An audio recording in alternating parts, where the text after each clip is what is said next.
Welcome to the video.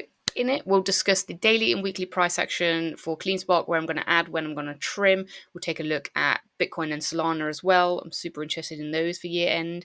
We'll take a look at the short and long dated options interest on this one, and we'll check out some CleanSpark news. But really, all you need to know is I'm super bullish on this one into year end, and you can also check out my eToro portfolio in the description down below. All right, I haven't been through the charts yet today, so let's look at those together. CleanSpark. Oh, the pain continues, I guess they would say. We knew that this area was going to be real tough to break through. We had just so much confluence. We had this orange trend channel, we had this red, really strong historical level, and then we had this volume shelf here. And then we had the bad macro. Not great. We did pull back, especially on this sell-off here. Sorry, my dog's grumbling. We've got the cleaner in another room and they just want to go play with her. However, we are at the bull market support band, which does offer a real nice chunky level. It is a little bit flatter than I would like, but we also have that real girthy volume shelf to support us, which I love. And, you know, we're just back in this choppy range. RSI's cooled off. MACDX Plus looks good. Volume did, the fund flow did drop a little bit, which I'm not as thrilled about. But, you know, I think we do offer a nice area to bounce here, provided Bitcoin can carry high. But we'll talk about the Bitcoin chart in a bit. I do want to point out, though, that this really is moving in line with risk on assets. And that doesn't include like AI stuff. Those are naturally volatile anyway, but it is moving in line with the Russell. If we look here, I can find it, IWM. The chart looks almost identical, and I'm going to overlay it in the news section so you can see how similar they are. So really, until we have a sustained breakout in the IWM, and I don't think that's going to be too thrilling for anyone until rates come down. But good news is September cuts back on the table again after those absolutely horrific revisions. And I don't really want to talk too much about them because for some reason everyone saw my comments as mega political, which obviously they weren't. I'm just pointing out that anyone misses numbers by that much for 3 months in a row is, you know, I'd definitely get the knock on the head for that. But some people found it a touchy subject for some reason. I don't really know what's happening with that. But anyway, getting back to the CleanSpark chart. That's at the bottom. CleanSpark. Upside price targets are still the same, still sticking with the same price action plan. I don't plan on trading in and out that one. As I've mentioned several times, eToro really doesn't like the volatility of this one on its risk score on the platform. So I don't want to make pushback to a risk level 7. And besides that, after this pullback, there's some absolute bargains back in the market. So I've rotated some cash around. I'm very low cash now. So we'll see if I need to rotate anything else. Looking at the weekly quickly, though. Let me just resize this.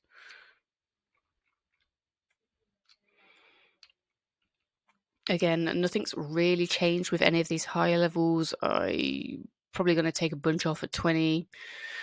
And then I'll probably be all out by 50. I don't know if we're going to get to 50 now because the treasuries are sucking up so much narrative and liquidity. It's crazy. I do invest in a lot of the treasuries on a different platform, but even they're getting hard to invest in because the saturation there is sky high. Okay, looking at the chart. Let's pull this down. We talked about this the other week. The market makers were sitting sky high on the top of this one, so it had that range to run to the upside. However, we did come down and test the supports, and market makers want to keep it above this to cause max pain in the options market, so they pay less premium, and they have done a valiant job of keeping that up. We are a little bit under it. So looking to the close of the week, I would expect them to continue to buy to drive upward pressure and sustain a bounce here. They really don't want to pay these guys any premium. So, you know, overall, a lot of people interested in seeing this one back to the local top, which is the most recent double top kind of here. 1, 2. So that's a popular strike. I'm surprised the resistance hasn't pulled down to that level, to be honest, but we'll have to wait and see how that develops. That could change through the week. I'm just going to have a quick look through here. You know, we're sitting pretty bullish in the near term. We've definitely got some people that want to dip down. They might be right. If this is the top in Bitcoin, they will be very happy. But I don't think it's the top. I think this was just a little bit of a blip. A lot of people saying it's the end of the world in Bitcoin, but the reality is this cycle's been really not that volatile compared to normal. It's pretty historic. Historic is not the right word. It's pretty commonplace during cycles to have 30-40% moves in either direction.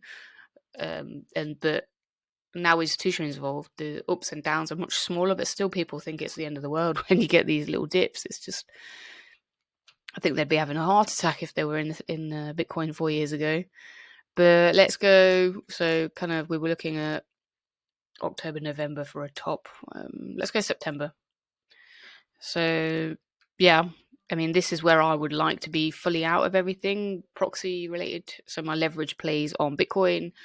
I'm still pretty confident in CleanSpark. It's just not getting any love. But we did notice last time when we looked at this that a lot of people were picking strike dates past the year end. So when we looked at January, this traditionally is very unusual. You wouldn't see strikes past Christmas just because the cycle normally doesn't last that long. So it looks like a lot of people are starting to bet that the cycle is going to be slightly extended. You know, it could be the case. It could be that we don't have a pullback. We just continue to grind up through the year, just a much slower pace, which offers some stability. I don't actually like that because I like the volatility. That's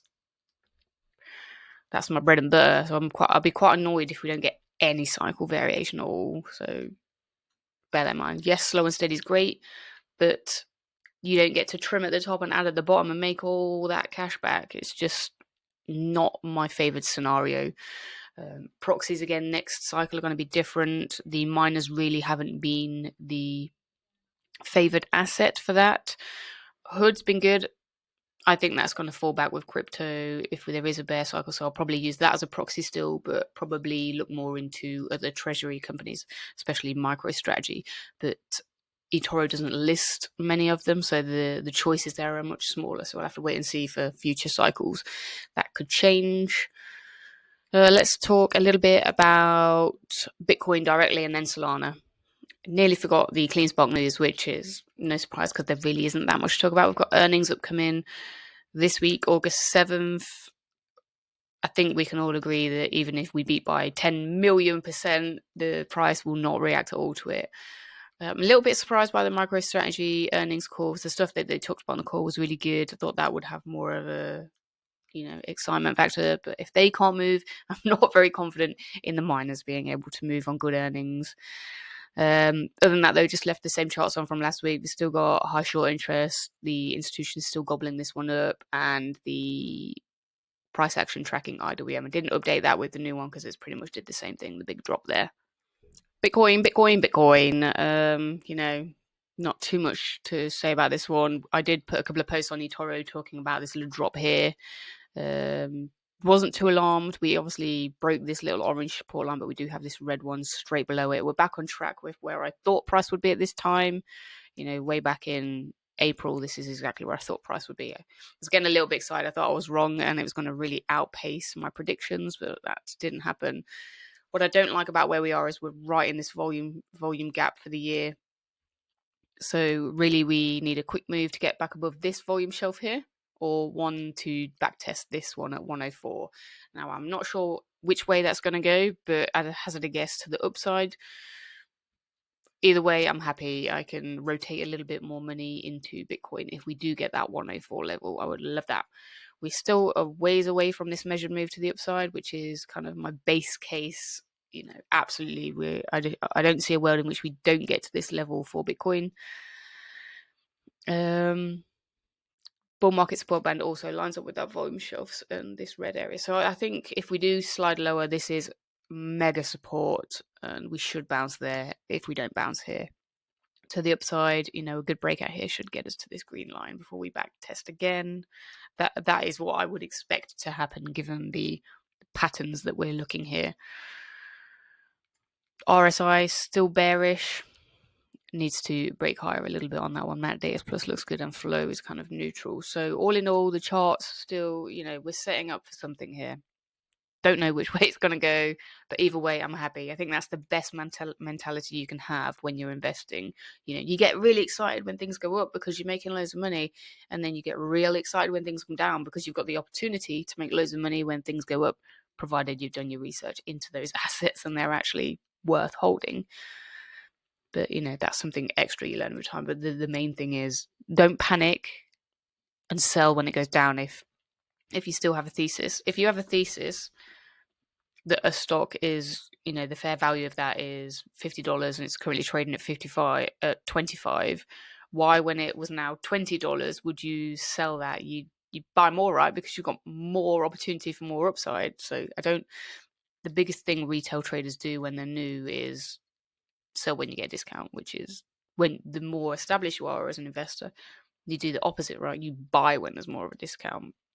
But that is the hardest thing to switch around in your head for a lot of people, myself included, when I first started. Solana, my baby. Everyone seems to hate this in favor of Ethereum, but I think it has something like 77 times more transactions on chain per day. Yeah, it's crazy. Market's mispricing this one massively. It should be at least on par with Ethereum, but well, market's crazy. TradFi seems to really love Ethereum in a minute, which is probably not a bad thing. I do have a small position on eToro in Ethereum. I have some in cold storage, and then mainly trading it through treasuries.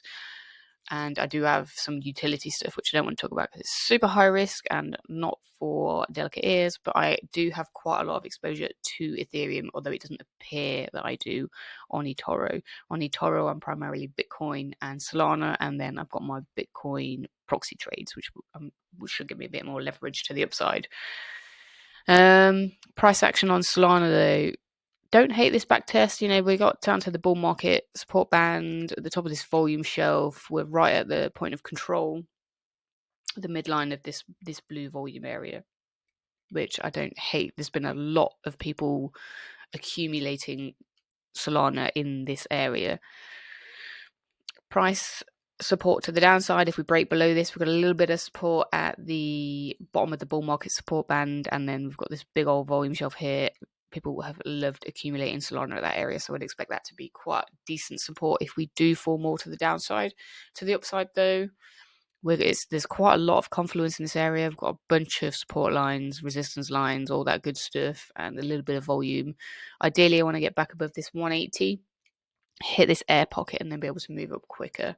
This Fibonacci level here did provide us a sticking point last time, so that's going to also knock us on the head a little bit again next time. I'm not expecting to pound straight through that, especially after it had such a strong rejection last time. Price targets for this really haven't changed. Again, I'm endlessly thankful that I trimmed up here. This wick looked, anyone who's adding on a wick like this is probably crazy. It was definitely a let's trim some of this. Wish I'd trimmed more, but I did have the opportunity to add really aggressively here, which means my take profit for the full cycle can be a lot lower because I don't need to watch price move so much to make as much profit because my average is way lower than it was. I think my average originally was at like 225 or something crazy. But regardless of that, I still think Solana should be at least over $500. I don't know if it's going to get there. I'm currently working with these measured moves here. These are my take profits. Yeah, nothing's really changed with crypto and stuff. I know everyone's a bit disappointed we've had this downward move again, but it is what it is. This is how the markets work. We expect this volatility. Got my plan. Oh, sorry, hit the microphone, and I'm sticking to it. Nothing changed for me during this pullback. I'm still looking at the same prices, looking at the same support resistances, and I still plan on being mostly out of crypto by year end. Maybe I'll have a 5% position in Bitcoin, but that will be it. That's a wrap. If you enjoyed this content, feel free to share it with your mom, your nan, your dad, your dog, whoever. And I'll see you next time.